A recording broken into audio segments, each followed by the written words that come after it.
Hey guys, welcome to episode 1 of my Obscure Mod series, where in each video I'll cover 20 mods for the latest version of Minecraft that you might not know about. All these mods will have around 50,000 downloads or less, so not all of them will be new to you. I'll have more episodes coming soon, and stick around for my regular weekly series on Thursdays. These videos will showcase both Forge and Fabric mods, and I'll link them all below. Better drowning will make some changes to how you drown. Firstly, the deeper you are underwater, the more damage you'll take. The mod also adjusts the clarity of water, specifically by removing some of the fog so that you can see more around you. Another feature is that air will be replenished instantly when coming to the surface, although this is disabled by default.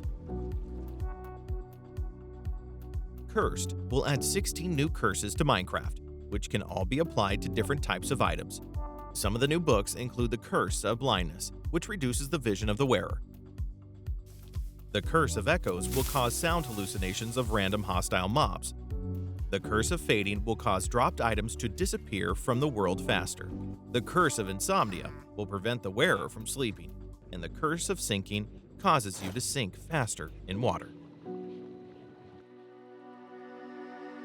Camels are new mobs which you might find spawning in deserts. They come in a few different colors and are quite similar to llamas. By repeatedly riding them, you can attempt to tame them. They'll need to be equipped with a saddle and can also be given carpets for decoration, as well as a chest for storage. One cool feature is that any camels that have chests equipped will become a caravan, and they'll follow each other, making it a great way to transport stuff. Jellyfishing is inspired by SpongeBob adding some jellyfish which spawn in the new Jellyfish Fields biome, which can be located underwater. They can be caught with nets and can also be released again in your own base. They'll occasionally drop jelly, which can be used to craft some new sandwiches, or jelly blocks, which prevent fall damage and give increased jump height. Other items include a grill, spatulas, and even sandy suit, which will allow you to breathe underwater. Lantern colors will add 16 new lanterns to Minecraft. They look like the original lantern, but can be switched between all the different colors by using stained glass.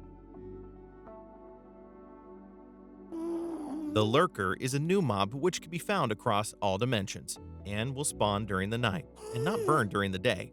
The Lurker is most dangerous during the night, as it will be able to teleport around and even clone itself.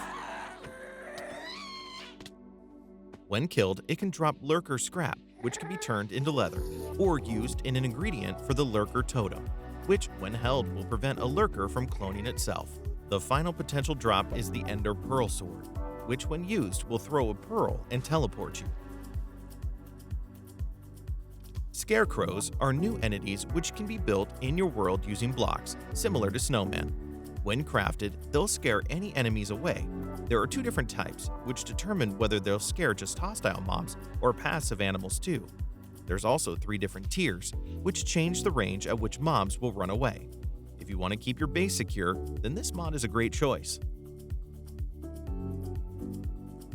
Wormhole will allow you to create your own portals, which can teleport you anywhere in your world. You'll need to create the portal frame and add a stabilizer for it to function. Using the target definition device, you can choose the location where a portal will send you and link it to the stabilizer.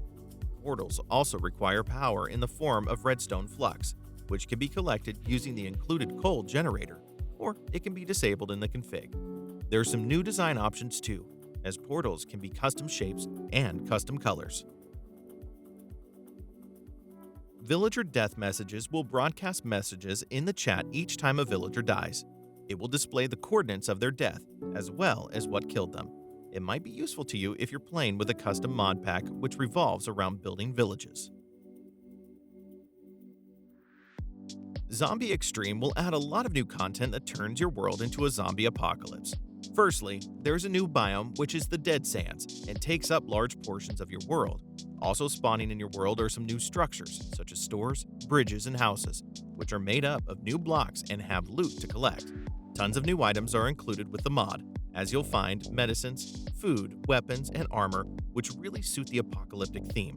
One of the biggest changes you'll notice is that all sorts of new zombies spawn in your world, which have different designs, shapes, and clothes. Enhanced Vanilla will add new content which improves on the base game, starting with the new Lavender Fields biome. You'll find lots of new blocks such as parquets, carved woods, and new types of bricks and stones. The new glowstone ore can be mined for shards and can be turned into glowstone dust. Finally, you'll find a few new plants, as well as wild crops growing throughout your world, which can be used to create some new pies.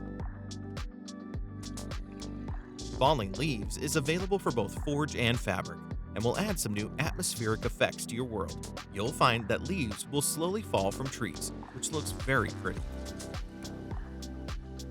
RpgZ adds a new mechanic for collecting loot. Instead of loot appearing on the ground, you'll need to collect the loot from mobs before they despawn, which will take around 4 minutes. Desolation adds the new Charred Forest biome, which has a few different variants. It's a dark place overall, and you'll find a new type of wood which can be used in your builds, as well as some protective equipment which allows you to explore the biome. There's also 2 new mobs which are the Blackened and the Ash Scuttler, who you'll find inside the forest. Crafting Pad adds a new item, which is the portable crafting table. It can be created by combining a standard crafting table with a stick, and will allow you to create all your needs on the move. Castle dungeons will cause large castles to spawn in your world. When you head inside, you'll find lots of spawners, which will fill the castle with hostile mobs. There's around 7 floors to the structure, and it's pretty big in general, so you'll find lots of chests with loot to collect if you can survive. Gravestones will spawn at your death location, and it will display your player head and username. When you break the gravestone, any items that you died with will be returned to you. It's a very useful mod, as you no longer have to panic about death timers or your items despawning. More gems will add 9 new ores to Minecraft, which give gems such as topaz, amethyst, and rubies. These gems can be used in a variety of recipes, but mostly to create some new sets of armor and tools, which all range in stats between iron and diamond. 3 new tools are also included, such as the hammer, which can break stone blocks in a 3x3 area. The excavator can do the same, but with softer blocks like dirt instead, whereas the paxel is a multi-tool acting as a pickaxe, shovel, and axe all in one. Jujus are new toggable items, which give special effects like slow falling, speed, and night vision when activated. And the new gem bag can be used for storage. The automated crafting table is a new block which can hold a template. When provided with blocks through a hopper, as well as a redstone signal, it will create the item provided by the template.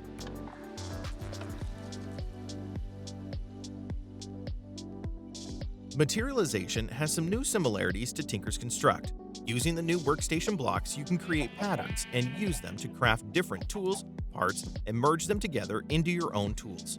The materials that you use will determine the item's durability, breaking speed, damage, enchantability, and more. That's the end of this episode. I'll be doing videos like this more often, so subscribe to stay informed on when I showcase new mods. If you like this video, then check out my channel too, as I've covered many more lists like this.